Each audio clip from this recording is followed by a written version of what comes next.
Halo, Kak Kang.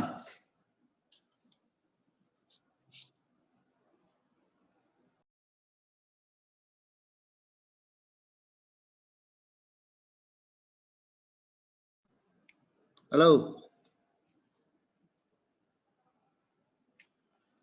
Kak Kang. Shalom, shalom, shalom. Sudah dengar nggak? Ya, aku dengar Pak Budi. Oke, lagi tes. Thank you. Sebentar. Thank you.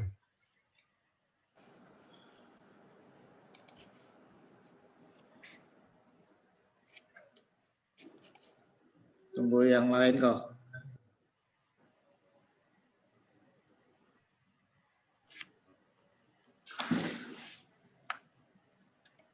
Yang lain berapa orang lagi Pak Budi? Aku ada undang 12 orang. Oh, yang muncul sudah? Baru Ko Lukman sama Ko Godiman. Jakarta juga ya. Bentar. Tadi udah kasih tahu. Waktunya kan cuma 40 menit.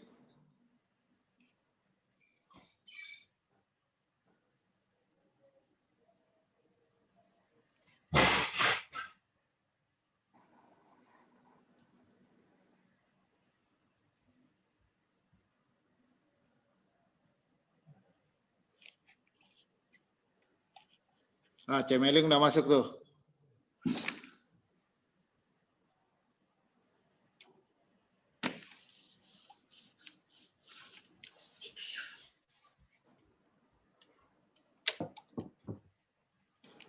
Benny udah masuk.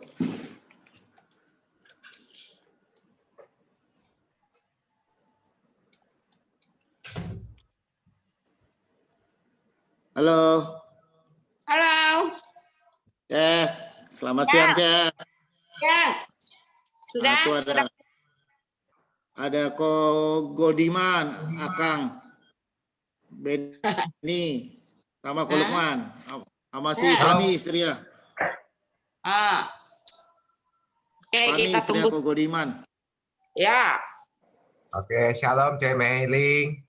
Pak, sore, shalom. Sudah sore ya kita. Ya, siang jalan sore, Ceh. Ya, apa kabar? Baik ya? Oke, Sip ya? sip, sehat selalu. Ya, amin. Ko Andi masuk.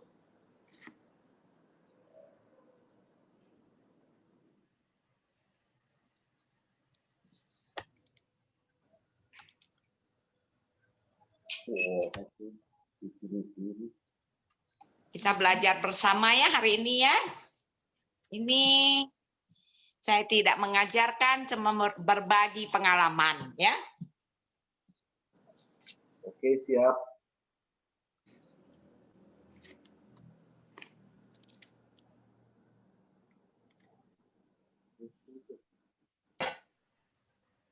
Dita mana? Selamat malam. Malam sore. Sore. Tuh. Itu daerah Sarolangun gitu sore. Masih Jabi aman. Ya. Matahari Ya. terbenam duluan kok. Zoom kan bisa melalui negara, berbeda negara. Iya. Teman-teman doain ya, mudah-mudahan rekamannya hari ini bisa berjalan dengan lancar. Nanti Amin. kalau memang sudah direkam, saya akan coba bagikan. Ya. Kita tunggu beberapa menit lagi karena teman-teman si Dindina, Hendra, Pak Joko, Yuliana Ing sama suaminya Pak Agus. Untuk Ko Erman sama Ciluna sementara belum bisa ikut. Oke.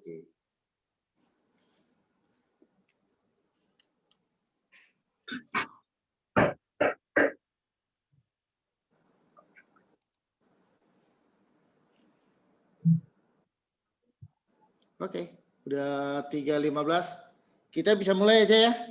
Ya, oke. Oke, selamat siang teman-teman. Terima kasih telah memenuhi undangan kami dalam acara doa dan pengajaran dalam pertemuan sel KTM. Siang ini pengajaran akan dibawakan oleh Cemeling. Kita awali dengan doa. Dalam nama Bapa dan Putra dan Roh Kudus. Amin. Amin. Selamat siang Allah Bapa di surga. Kami mengucapkan terima kasih karena atas perkenan-Mu kami berkumpul di media Zoom ini dalam keadaan sehat walafiat. Siang hari ini kembali Cemeling akan memberi pengajaran dan pengetahuan pada kami mengenai doa dan pujian di pertemuan sel KTM. Kiranya Kau berkenan mengurapi beliau agar sabda pengetahuan yang disampaikan bisa kami terima dengan baik. Demikian juga kami sebagai peserta, Kau urapilah agar sabda pengetahuan ini menambah keteguhan iman kami. Semua ini kami serahkan padamu dengan perantaraan Kristus Tuhan kami. Amin. Kemuliaan kepada Bapa dan Putra dan Roh Kudus. Seperti pada permulaan, sekarang, selalu, dan sepanjang segala masa. Amin. Ya Meling, silakan Jeh. Ya, selamat sore semuanya. Selamat sore. Ya, luar biasa ya, masih punya kerinduan ya untuk bersama-sama belajar ya kita hari ini ya. Nah, kita akan mulai seberapapun Tuhan berikan untuk kita kesempatan berkumpul untuk sore hari ini. Kita bersama-sama melihat bagaimana perjalanan hidup kita untuk menjadi lebih baik ya. Nah, saya percaya ketika kita mau setia dan mau dibina oleh Roh Kudus, Dia sendiri, Roh Kudus sendiri berkarya dan membentuk kita ya. Jadi topik hari ini kita akan membahas tentang susunan pertemuan sel ya. Nah, saya ada satu cerita anekdot ya. Satu bapak bersama anaknya akan pergi ke suatu kota. Jadi dia akan pergi ke satu kota, dia dari desa, dia mau ke kota, dia harus melewati beberapa desa. Dan bapak ini membawa anaknya supaya dia, karena dia seorang yang pedagang dan dia akan berbelanja ke kota untuk dagangannya, dia bawalah keledainya. Dia bersama anaknya ini untuk membantu dia. Dan ketika mulai dari kampungnya, dari desanya, disebut desa A gitu kan, dia berjalan bersama keledainya bersama bapak ini. Ketika bapak ini berjalan menuju ke kampung B, dia bersama anaknya berjalan dengan santai, dengan gembira. Ketika mereka sampai ke kampung B, temannya ada orang kampung B ini heran lihat bapak sama anak ini. Terus mereka menggosipkannya. Dia katakan, kenapa bodoh sekali ya bapak dan anak ini? Kenapa anaknya tidak dinaikkan ke atas keledai? Kok semuanya pada jalan? Keledainya jalan sendiri. Dituntun oleh bapak dan anaknya. Mendengar itu, bapak dan anak ini merasa iya ya. Jadi dia bapak ini suruh anaknya, ayo nak, kita naik, kamu naik katanya. Biar saya tuntun. Nah, semakin dia jalan, masuklah dia ke kampung C. Setelah sampai di kampung C, ketemulah orang kampung C ini. Kampung C ini berbisik dan berkata, kenapa anak ini tidak tahu diri ya membiarkan bapaknya yang jalan? Kok dia duduk di atas keledai itu? Mendengar itu, anaknya ini turun. Dia suruh bapaknya, Pak, naik Pak. Jadi anaknya naik jalan, bapaknya naik. Jalanlah terus menelusuri jalan, sampailah ke kampung D. Sampai kampung D, berbisiklah orang kampung itu dan bilang, kenapa Bapak ini sampai hati yang membiarkan anaknya itu untuk berjalan sedang dia sendiri naik ke atas punggung keledai. Ya, jadi belum sampai ke kota, mereka semua anak dan bapak ini terganggu sekali apa kata orang. Demikian juga hidup kita. Kadang-kadang hidup kita ini sangat terganggu dengan apa kata orang. Ya, khususnya kita sangat tergantung mulai dari rumah sendiri. Ketika istri kita cerewet, ngomong ini itu, kita yang jadi suami terganggu hatinya, suasana tidak enak. Ketika anak-anak ribut, bermasalah, kita juga terganggu. Ya, bagaimana kita harus mencapai suatu kebahagiaan? Ya, kita sering terganggu karena kita sendiri selalu membawa diri kita. Kita sendiri selalu ingin agar kita mencari apa yang kita inginkan. Ya, dari latar belakang ini kita belajar untuk masuk dalam komunitas. Kita lihat lagi, belum selesai. Dalam keluarga kita menemukan banyak halangan. Kita sangat terganggu dengan apa kata orang. Belum lagi di dalam komunitas dengan perbedaan yang begitu besar. Ya, dalam komunitas bermacam-macam orang. Ada yang mempunyai karakter yang berbeda. Ada misalnya orang datang untuk pertemuan sel karena hobi nyanyi. Ada orang karena hobi mendengarkan pengajaran. Ada yang hobinya dia sangat hobi dengan musik ya. Jadi bagaimana banyak orang, berbagai orang ini untuk datang ke sel terus mau merasakan kebahagiaan itu. Ya, meninggalkan semua kegiatan dalam hidup sehari-hari untuk mencari kedamaian, kebahagiaan. Ya, jadi maka di dalam komunitas Tritunggal ini ya, itu ada namanya pertemuan sel.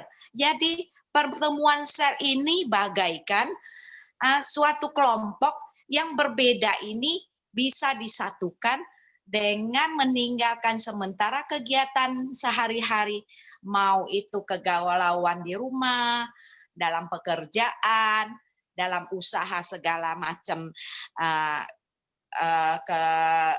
kesibukan ya, supaya kita bisa fokus sehingga kita bisa mengubah cara hidup kita sehingga kita bisa tanpa sadari bahwa sebetulnya kita semua itu dipanggil untuk itu, untuk menjadi bahagia.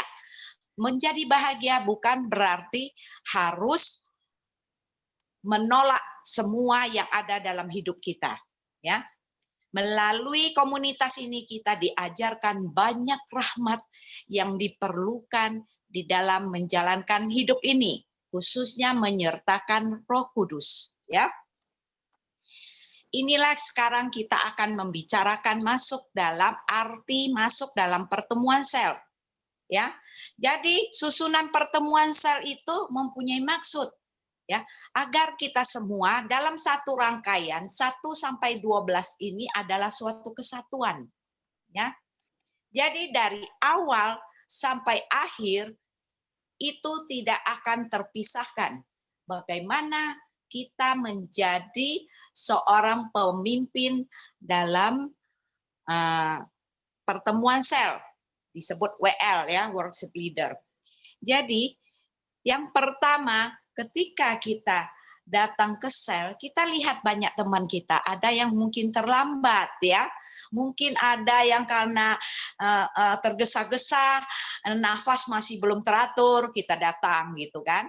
Nah, ketika itu juga siapapun yang dipanggil, yang merasa bahwa dia sudah belajar ini dan mau melakukannya sesuai dengan kemampuannya. Jadi sebagai pemula, jangan takut lagi dulu. Kita harus rileks. Masuk dalam pertemuan harus rileks. Jangan membanding-bandingkan diri kita dengan orang lain. Jadilah diri sendiri, ya. Jadi berkembang menurut diri sendiri dan berpusat. Contohnya adalah guru kita adalah Yesus. Dia sendiri ketika berbicara, dia akan katakan apapun itu demi kepentingan orang banyak.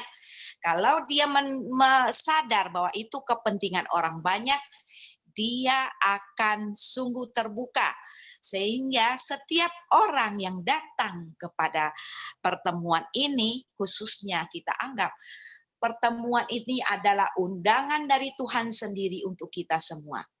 Ketika salam pembukaan kita memberikan salam, orang semua yang menerima salam, misalnya merasa diterima, merasa dia penting, dan merasa bahwa orang yang datang itu kita sambut tamu yang sungguh dia adalah tamu yang Tuhan berikan kepada kita. Ketika kita memberi salam itu, kita mulai menjalin komunikasi dengan yang hadir. Kita memperlakukan mereka itu sama. Bukan berarti saya memimpin saya di atas kamu, tetapi saya dan kamu adalah sama. Mari kita sama-sama masuk di dalam pertemuan ini dengan Roh Kuduslah sebagai pemimpinnya. Jadi bukan kita. Jadi nggak perlu takut ya. Saya salah ini, salah itu, nggak usah takut. Jadi dengan pelan-pelan kita belajar. Sudah kita memberi salam, setelah itu kita mulai mengajak teman-teman kita dengan lagu pujian. Lagu pujian ini identik dengan lagu yang mempunyai detak yang lebih cepat. Beatnya, ada lebih cepat. Jadi tentang persaudaraan.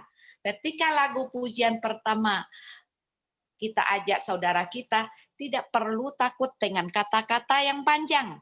Ingat, kita bukan hanya berbicara kepada saudara kita yang hadir, tapi kita mengajak kehadiran Roh Kudus. Kita mengajak para kudus, kita mengajak semua tentara Tuhan untuk memuji Tuhan. Makanya dikatakan kasih persaudaraan. Di sini tentang persaudaraan. Mari kita bersama memuji Tuhan.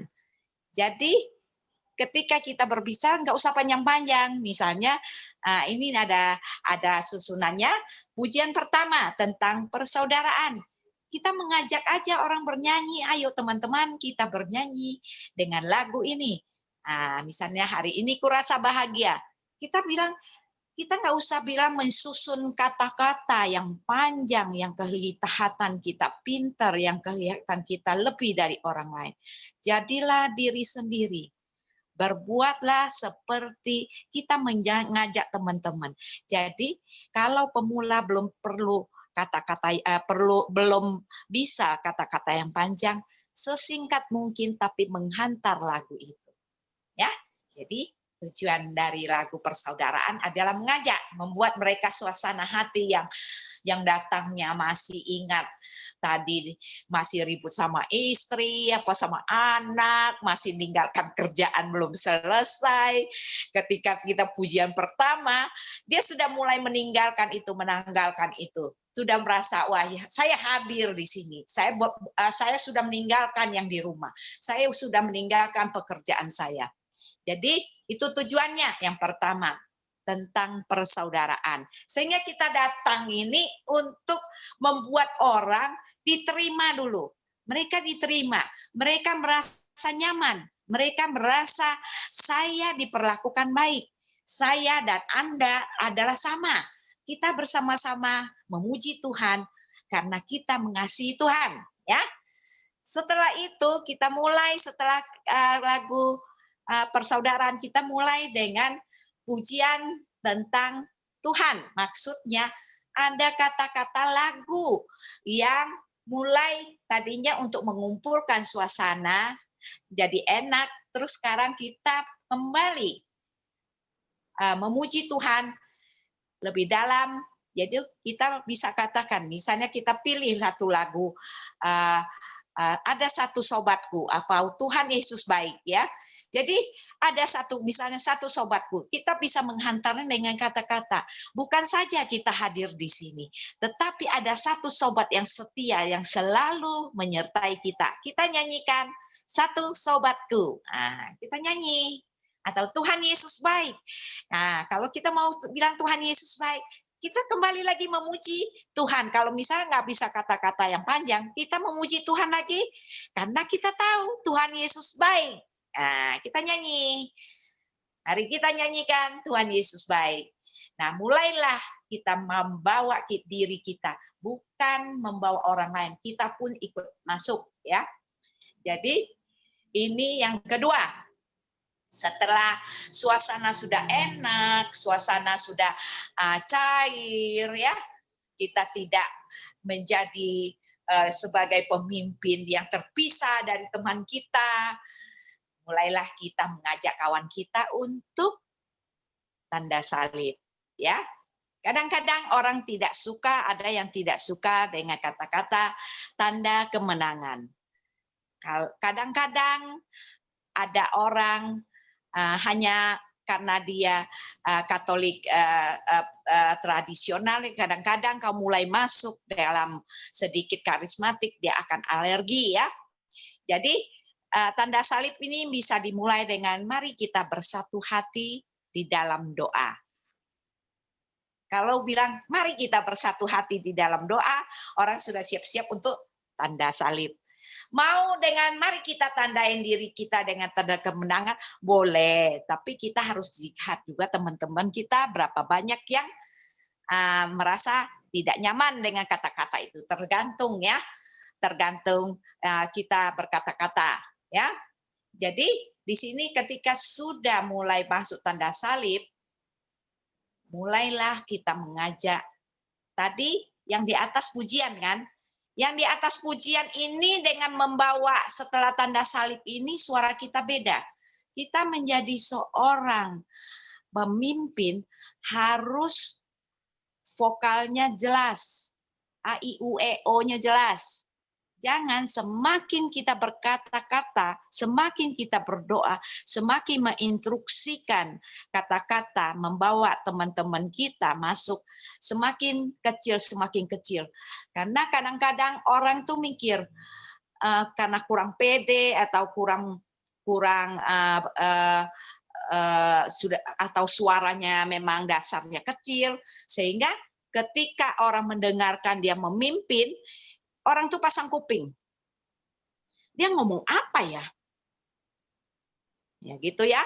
Jadi itu akan sangat mengganggu. Dan ketika kita sudah mengajak teman kita tanda salib, mulailah kita berbicara seperti biasa. Tidak usah merasa bahwa kita takut. Ingat dalam pertemuan ini yang memimpin adalah Roh Kudus. Dan mulailah kita minta dalam lagu Roh Kudus ini.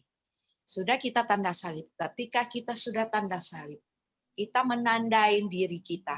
Kita masuk menjadi anak-anak Allah. Seperti baptisan kita. Kita ditandai salib. Berarti kita sudah mengakui Tuhan. Allah Bapa kita adalah Tuhan kita. Putra adalah Tuhan kita. Roh Kudus. Pembimbing kita. Pemersatu kita. Ya, makanya diajarkan untuk memulai pada langkah keempat ini adalah lagu Roh Kudus. Ketika menyanyikan lagu Roh Kudus, mulailah karena saat kita memuji Tuhan kita dengan gembira, saat ini kita masuk dalam keheningan. Berarti kita masuk dalam keheningan, di dalam keheningan kata-kata kita juga mulai intonasi, irama mulai turun. Perbedaan dengan pujian dengan Roh Kudus itu beda. Mulai kita masuk orang ke dalam hati melalui Roh Kudus itu dengan kata-kata yang lembut, ya, istilahnya kata-kata yang lembut. Kalau di Lembah Karmel istilahnya kata-kata dengan suara meditatif. Suara untuk lebih tenang, Penting suara ini. Karena suara ini membawa hati orang, suasana orang, pikiran orang, kehendak orang yang barusan kita bernyanyi dengan gembira, kita masuk dalam keheningan. Ya, di dalam masuk keheningan ini pelan-pelan ngomongnya. Nggak usah tergesa-gesa. Kita tidak bisa memasuki hati orang dengan memaksanya. Ketika kita bilang, misalnya kita sudah pilih lagu Roh Kudus. Misal kita pilih lagu Roh Kudus, bagaikan tanah kering, gitu ya. Yaitu mengalirlah kuasa Roh Kudus. Di situ ada kata-kata lagu. Setelah hening, sudah tanda salib, hening. Ini saya berbicara tentang yang sangat sederhana doanya. Kita mengarahkan teman kita. Mari saat ini kita menenangkan hati kita.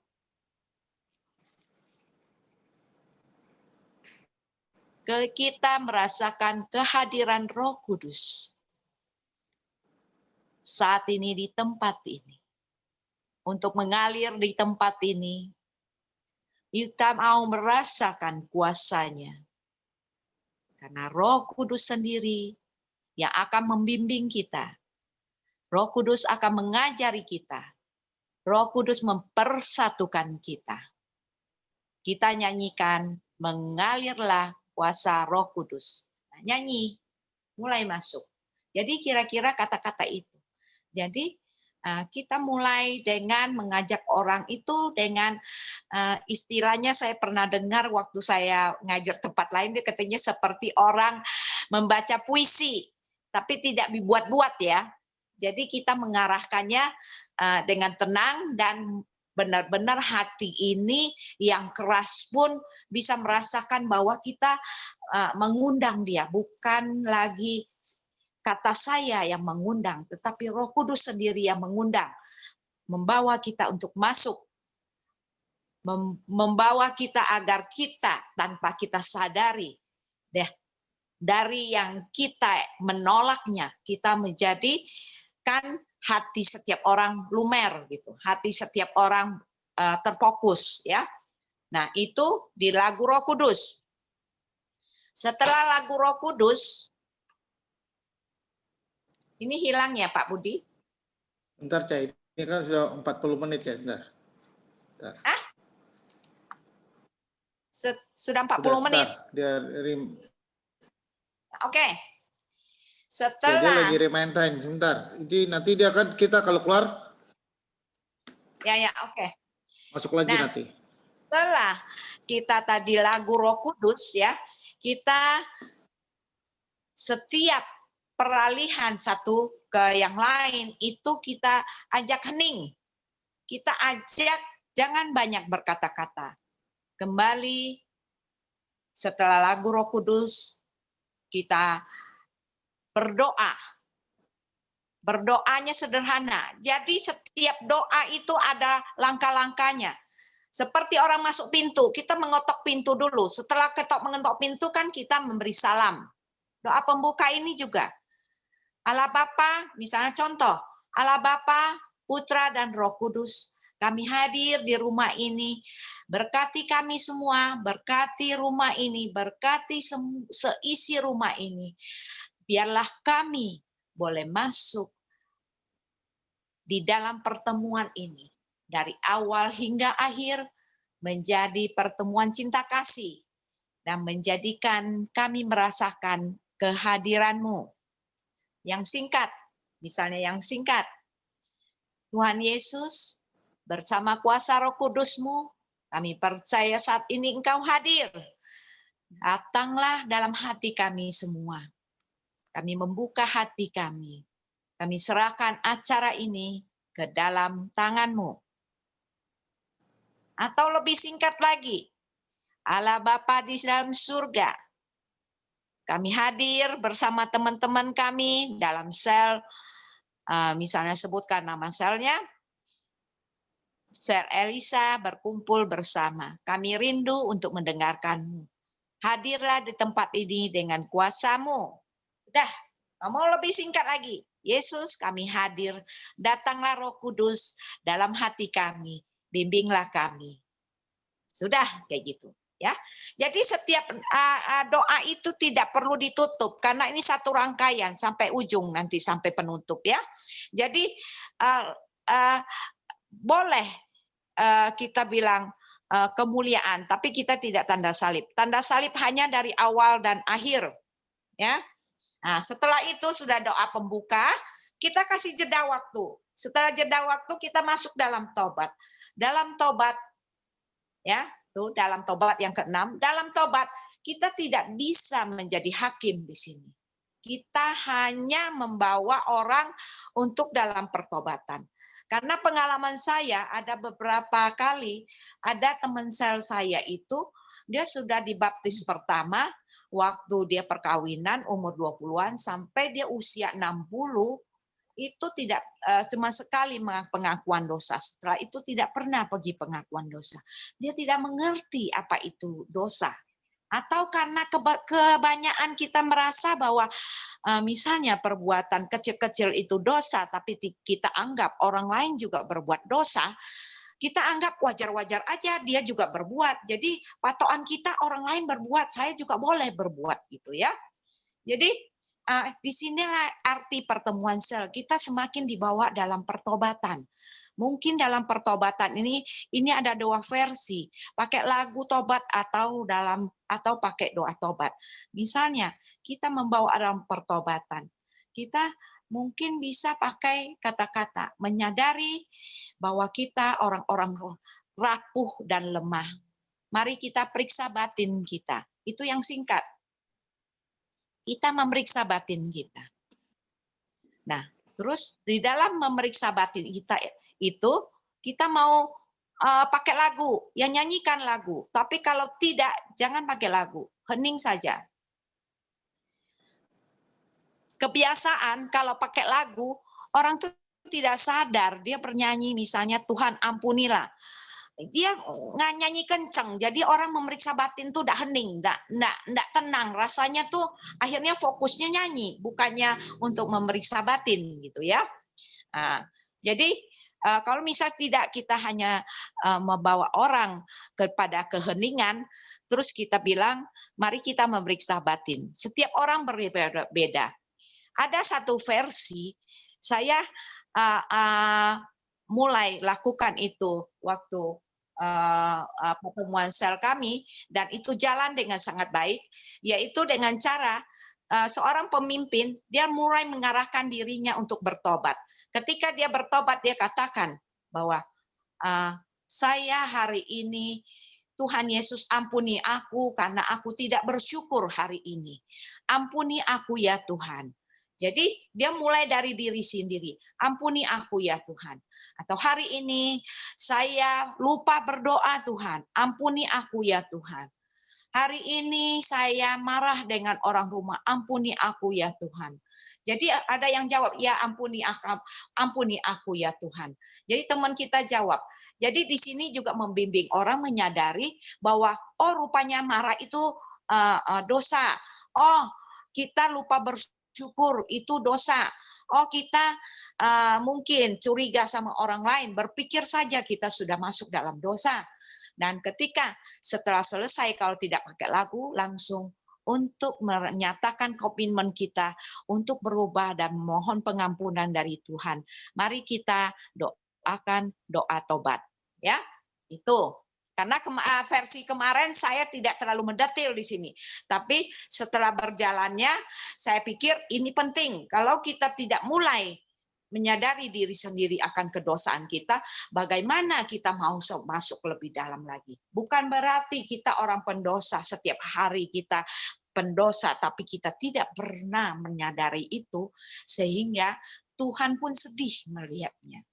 Ya, sehingga itu merupakan salah satu halangan buat kita untuk masuk lebih dalam. Ya, setelah tobat, sudah saya berbicara sampai tobat itu lebih panjang, itu kita masuk dalam syukur. Setelah kita merasakan kita diampuni, kita diterima kembali, kita sudah terlalu jauh, jauh dari Tuhan. Kita bersyukur, Tuhan terima kasih kau beri aku kehidupan, menerima aku kembali sebagai anak Allah. Itu bersyukur. Jadi di dalam bersyukur bisa kita ajak serempak. Ketika kita mengajak serempak, kita juga mengajak teman-teman, mari kita ucapkan syukur kita serempak. Sama-sama semua serempak. Itu menyingkat waktu. Dan kalau misalnya satu-satu kita lihat waktu kita, cukup kita bisa satu-satu. Ya, itu disyukur. Kita belajar satu persatu itu supaya melibatkan teman-teman kita untuk belajar berbicara. Kadang orang tuh tidak berani. Dia merasa doa itu terlalu sulit gitu. Padahal gampang. Padahal itu hanya ungkapan kata hati. Ya, dimulai dari syukur. Nah, itu sudah paling gampang. Siapa tidak bersyukur dalam hidupnya ya? Dikasih napas aja sudah gratis gitu ya. Nah, jadi setelah bersyukur, mulailah kita masuk dalam pengendapan. Di dalam pengendapan, kita menyadari, ya sudah kita minta ampun kan? Sudah tuh kita rasa bersyukur, kita masih hidup, kita diterima kembali sebagai anak Allah. Bagaimana kita air yang keruh, genangan air yang keruh, lihat kan kalau misal hujan, air yang keruh yang di lubang itu kadang-kadang tercampur dengan